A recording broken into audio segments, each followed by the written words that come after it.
एक बार 4 ब्राह्मण वन की ओर जा रहे थे। थोड़ी दूर चलते चलते आगे जाने के बाद उनको एक आश्रम नजर आया। उस आश्रम में रहते थे ऋषि गौतम मुनि।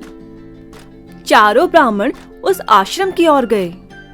ब्राह्मणों के पुकारने पर गौतम ऋषि ने मुड़कर देखा और कहा, कौन हो तुम लोग और यहाँ क्यों आए हो? गुरुजी, हमने आपकी अलौकिक शक्तियों के बारे में सुना है। आपसे मिलकर हम धन्य हुए। क्या आप हमें अपनी अलौकिक शक्तियों के बारे में बताएंगे? ये ब्राह्मण सदाचारी लगते हैं और कुछ सीखना चाहते हैं। मुझे इनकी सहायता अवश्य करनी चाहिए। मुनिराज आश्रम के अंदर गए और 4 फावड़े लाकर ब्राह्मणों को सौंप दिए। ये फावड़े तुम ले जाओ। मुनि गौतम ने एक एक करके फावड़े ब्राह्मणों को पकड़ाए। गांव के पास एक छोटा तालाब है और उस तालाब के पास ही एक आम का वृक्ष है। उस पेड़ के पास जो लाल मिट्टी है उसे खोदो और अपना भाग्य आजमाओ। ब्राह्मण मुनि गौतम के कहे अनुसार फावड़े लेकर उसी स्थान पर आ पहुंचे। देखो, यही है वो जगह। हाँ। खोदते समय उनमें से एक ब्राह्मण को तांबे की चट्टान मिली। देखो साथियों, तांबे की चट्टान। अरे वाह! चलो साथियों, हम सब इसको वापस चलकर आपस में बांट लेते हैं। चलो चलते हैं। अरे नहीं, हमें सोना चाहिए। जब तक सोना नहीं मिलेगा हम खोदते रहेंगे। तुम चाहो तो वापस जा सकते हो। पहला ब्राह्मण प्राप्त की गई वस्तु से संतुष्ट था। वह वापस चला गया। बचे हुए 3 ब्राह्मण फिर से काम पर लग गए। हे प्रभु, चांदी! मैं तो बहुत भाग्यशाली हूँ। चलो इसको आपस में बांट लेते हैं। शायद गुरुजी इसी खजाने के बारे में बात कर रहे थे। परंतु हमको अभी सोना नहीं मिला।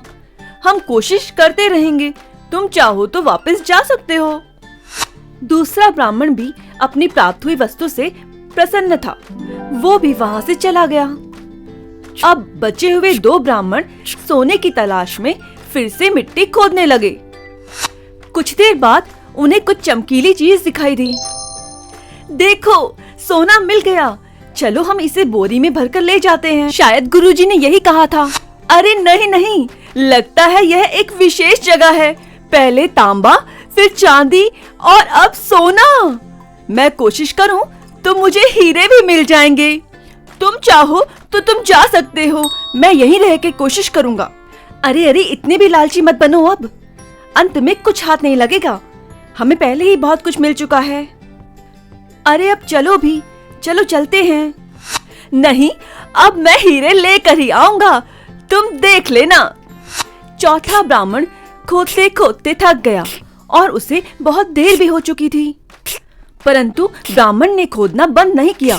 खोदते खोदते जमीन में एक बड़ा सा सुराख बन गया और ब्राह्मण अचानक उसमें गिर पड़ा। उसने खुद को एक अलग सी जगह पे पाया। थोड़ा संभलने के बाद उसने सामने देखा तो एक आदमी के सर पे चक्र घूम रहा था।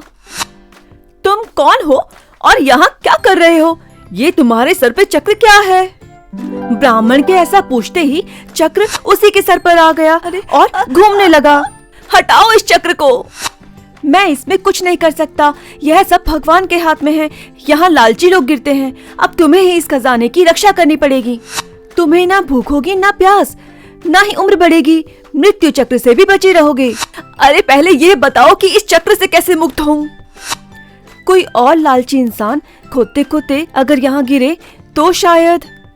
अरे नहीं, इतनी बड़ी जिम्मेदारी मैं इस चक्र का भार बर्दाश्त नहीं कर सकता। ये कब से तुम्हारे सर पर था? मुझे नहीं पता। मैं कई वर्षों पहले यहाँ आया था। तब राम राज्य था। मुझे तांबा, चांदी, सोना भी मिला, पर हीरे के लालच में मैं खोदता रहा और यहाँ आ गया। अपने लालच की सजा अब तक भोग रहा था। बस अब मैं तुम्हें और कुछ नहीं बता सकता। इतना बोलकर साधक वहाँ से चला गया और ब्राह्मण द्वारा खोदे गए सुराख से बाहर निकल आया। साधक निकलकर वहाँ से जाने लगा। तभी उनमें से एक ब्राह्मण वहाँ पर आया।